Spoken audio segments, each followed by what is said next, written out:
Hey, what's up, guys? This is Justin from Justice League Swag, and today I'm going to be doing a deck profile on my Battle Poet deck.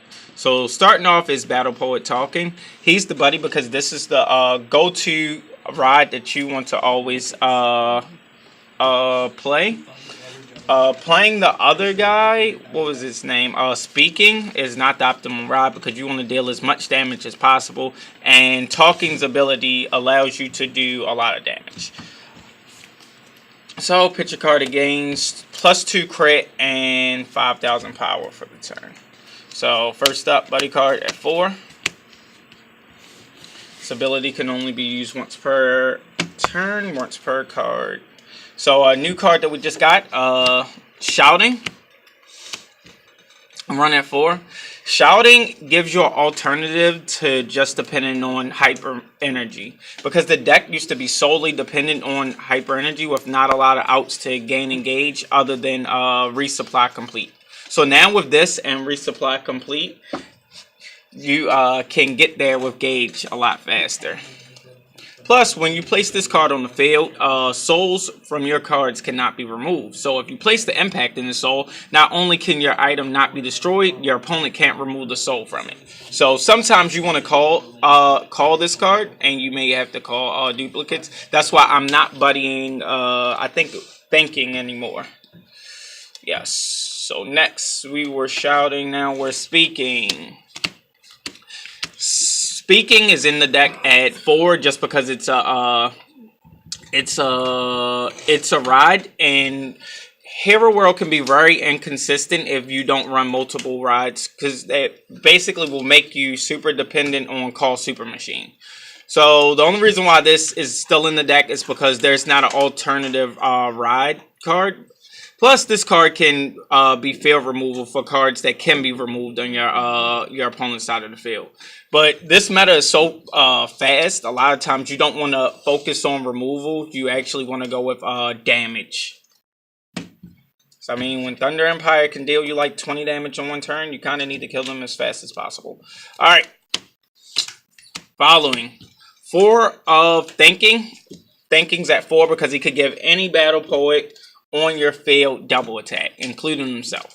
So he's here to give your main ride Talking double attack, or himself double attacking depending on the scenario.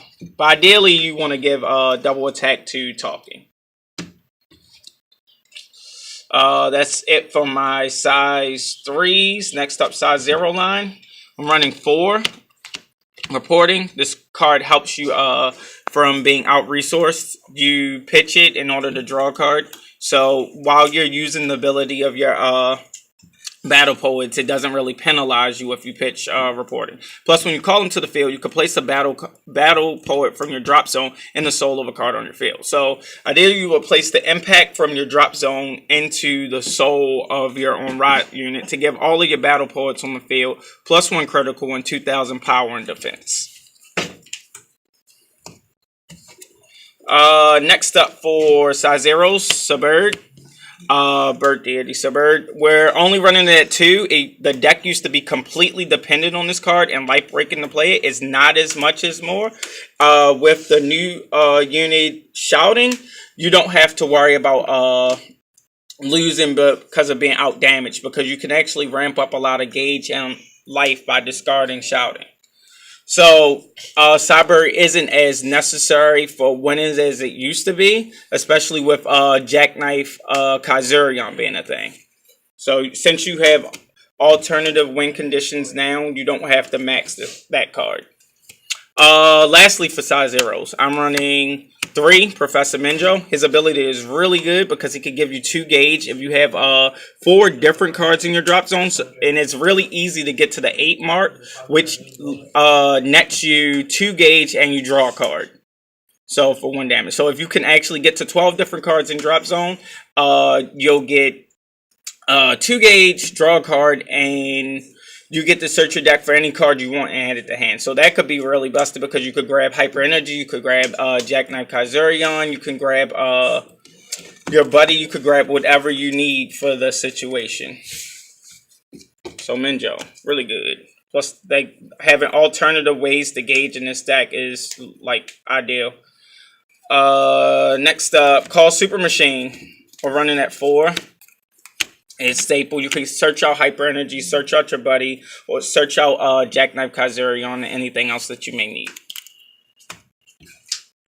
Next, also at 4, 100,000 Years Too Early. This card is really good in this deck because your defense already gets a huge bump just from placing the impacts in soul. When your opponent goes to link attack you, if they don't have enough to link attack, power to link attack you multiple times, and they have to swing with single units, their single units cannot hit you alone because you may bump up over their power level, which is good. So staple 4. Hyper Energy. This deck is completely dependent on Hyper Energy, so you have to run it at 4. Almost everything in the deck costs 2 gauge or 8 gauge. Next, my one of. The Shield of Justice will never shatter. I'm only running at 1 because a lot of times your defense of your on rod is so high that your opponent is forced to link attack. If they're forced to link attack, then this card isn't as useful anymore. So then it's also useful if you do have thinking on the field and you move it to the center and your opponent's single cards are high enough to hit it alone. Then you could side in more depending on your matchup. Then lastly, for defensive spells, I'm running 2 Power Body. Power Body is really good in this meta. If you have a Subbird and you don't want to take all of the damage from your opponent, but you want to life break yourself, you could pay a gauge and pay a life to activate this if you're at 7, and this will drop you to 6, then boom, Subbird next turn. Or if you're at 6 or less, you can cast this for free to reduce damage. You'll only be casting this card to reduce damage because this isn't a Rod Changer build. Lastly, for spells, Resupply Complete. It's a +1 gauge and gets you a card back from drop zone. So this is a +0 card, which yields you gauge. So it's really good because you're not, as I said, as dependent on Hyper Energy as you used to be with Battle Poets. Next up, impacts. Shout Battle Poets Lyric over. We're running at 4. As I said before, when it's in the soul of a card on your field, all Battle Poets on your field gain +1 critical and 2,000 power and defense. And the soul that this card is, the card that it's in, cannot be destroyed by your opponent's card effect. So this card is really good, and you can swing out regularly at your opponent to get games just by this being in the soul of some of your cards.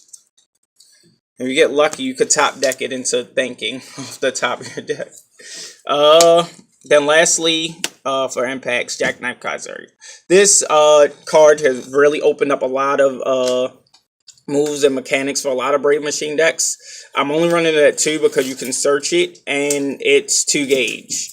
So, and then it allows you to not only possibly OTK your opponent, but give you another turn if you can't finish your opponent. Because you call it over top of a card. So if you call it over top of something like Thinking, it retains the soul that Thinking had underneath.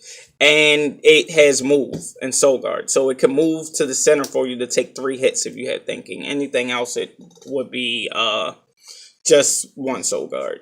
Because everything else in this deck doesn't have soul guard. But please like and subscribe, and we're going to try to have more deck profiles coming soon.